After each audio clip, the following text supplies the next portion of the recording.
have intensified pressures to Why would you mess up on the word perfect? That's the way the cookie crumbles.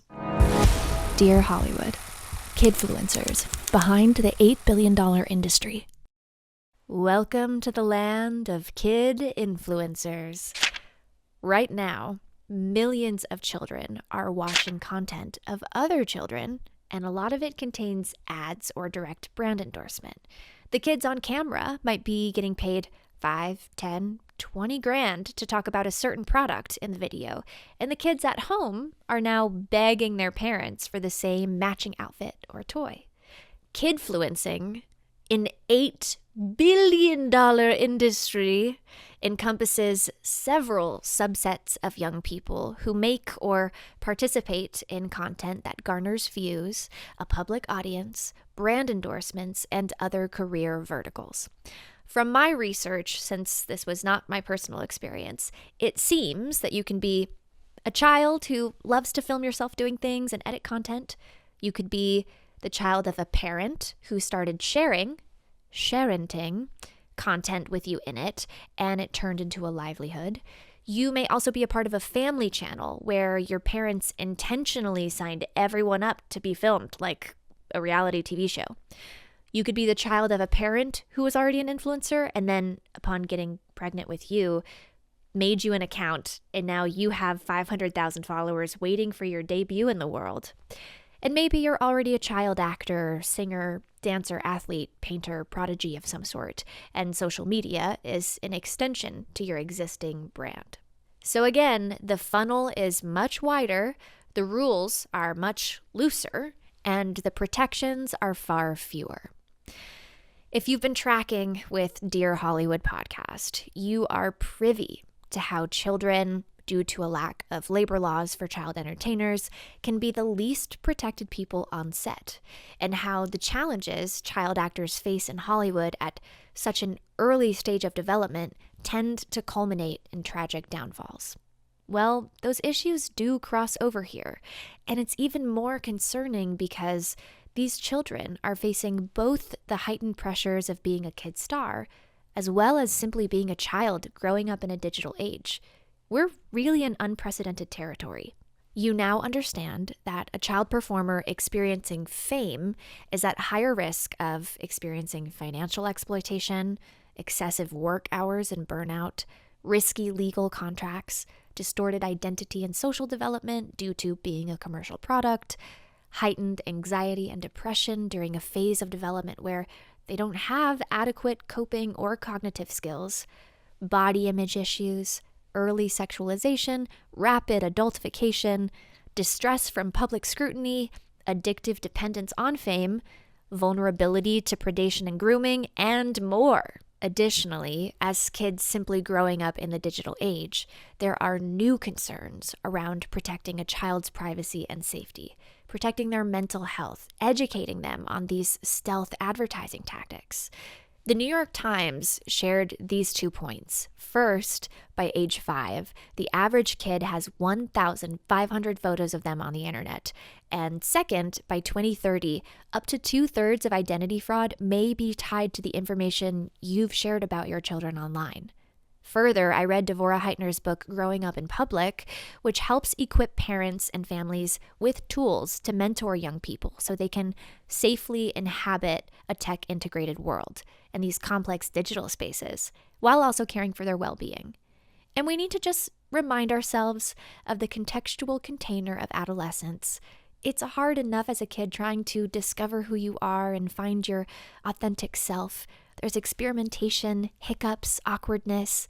Now, young people via social media have a permanent record of every missed tooth and growth spurt and change in puberty, the lyrics they thought were cool last month but now think are dumb.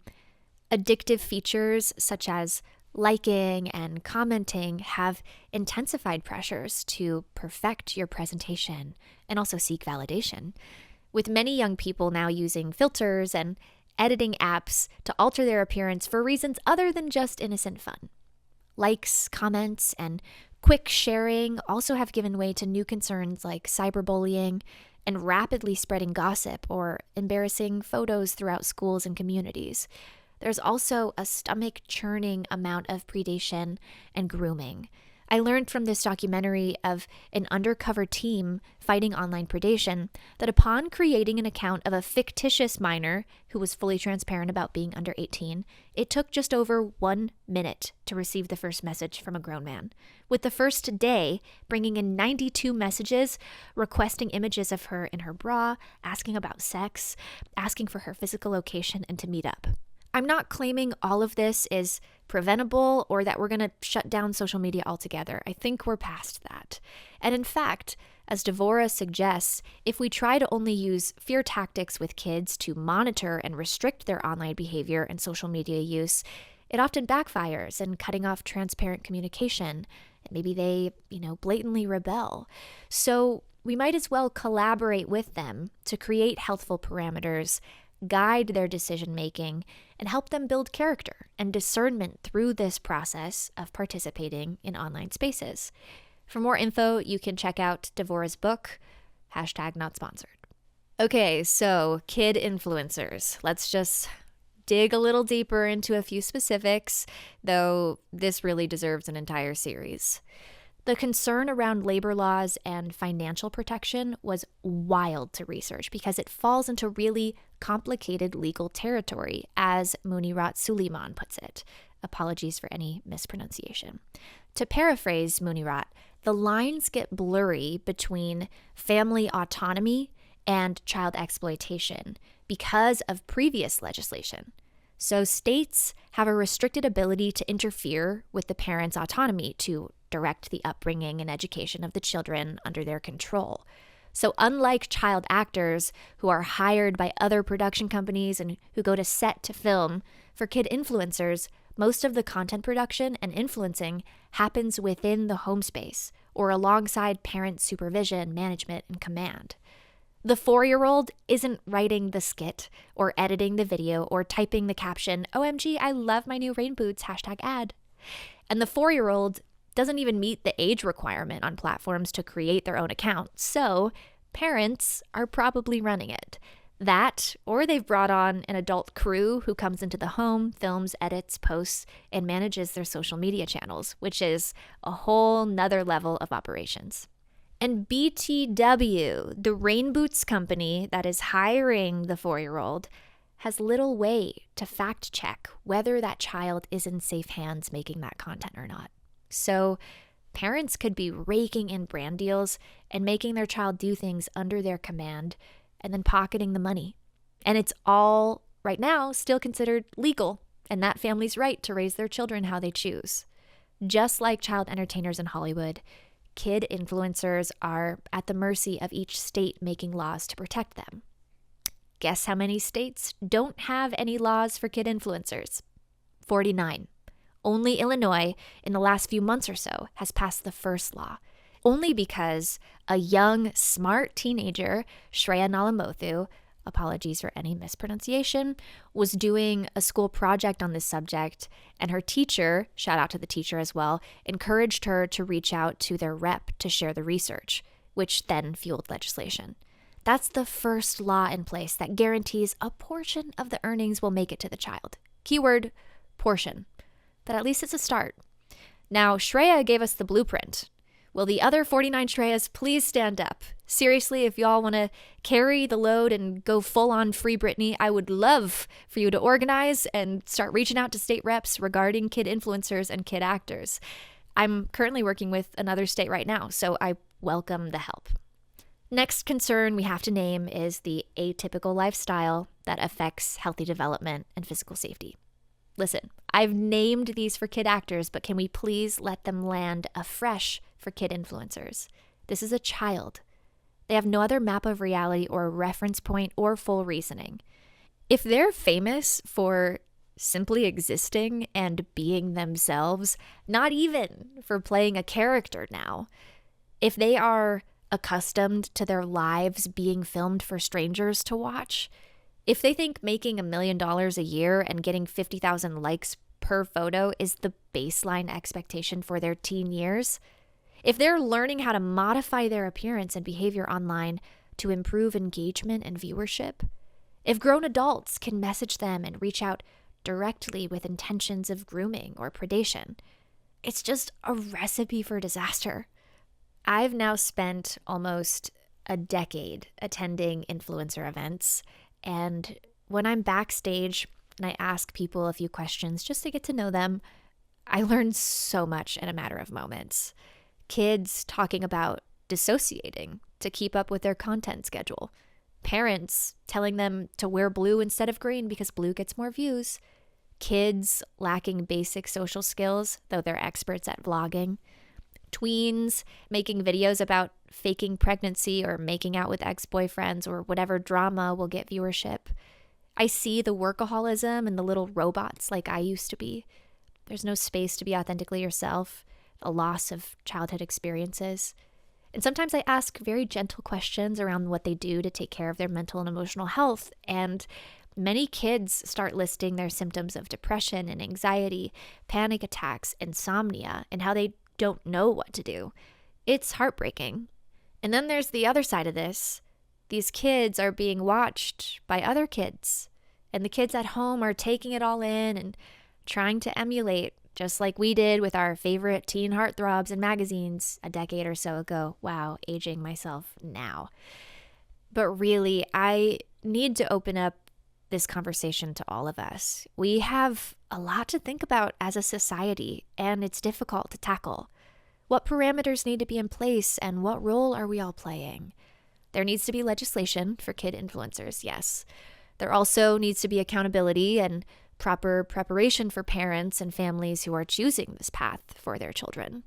Children need to understand their bodily autonomy. They need to understand digital spaces. And whenever we're the viewer and consumer of content with kids, we have to really consider how we want to engage or disengage with this content. Should there be a minimum age for kidfluencers? A minimum age for advertising to kids via social content or kidfluencing? Should we limit the kinds of categories of content kids can be in or the amount of content children can be in? And if we can't or don't want to avoid content with children, how can we be more mindful around liking, commenting, and following kid influencers and family vlog accounts? Can we be mindful of not oversharing content with our young ones so that they aren't targets of identity fraud in the future? Can we help young people navigate the process of curating an online identity? Please share your thoughts, specifically the productive ones. And listen, I could have spent this episode telling you the horror stories of abusive parents of kidfluencers. Yes, they do exist. But this conversation is so much bigger than a few bad apples. It's systemic, it's cultural, it's personal.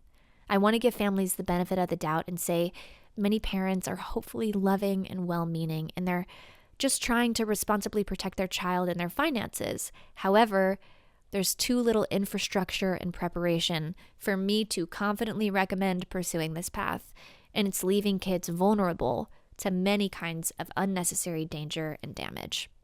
And a last note before we completely switch topics, this is all taking place at a time when AI is changing reality as we know it. That's a topic that I honestly need way more time to study before I speak on it. I think if I bring on guests next season, that would be a great topic to cover. But in terms of children and AI, some folks have spoken about using AI to replace kid actors and kids in advertisements. I personally haven't thought through that yet, but I just want to open the floor here. How do you think AI could be used positively for kid performers to protect kids? And how do you think AI might be used negatively for kid performers and kids in general? And what are we going to do about it?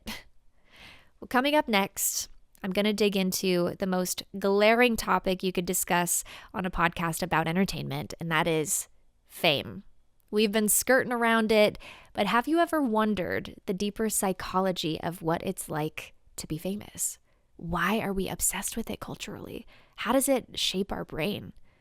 And dun dun dun, we've begun this conversation now, but as an audience, can we claim to be innocent bystanders, or are we all in this together? Don't worry, next week we're breaking free. See you there.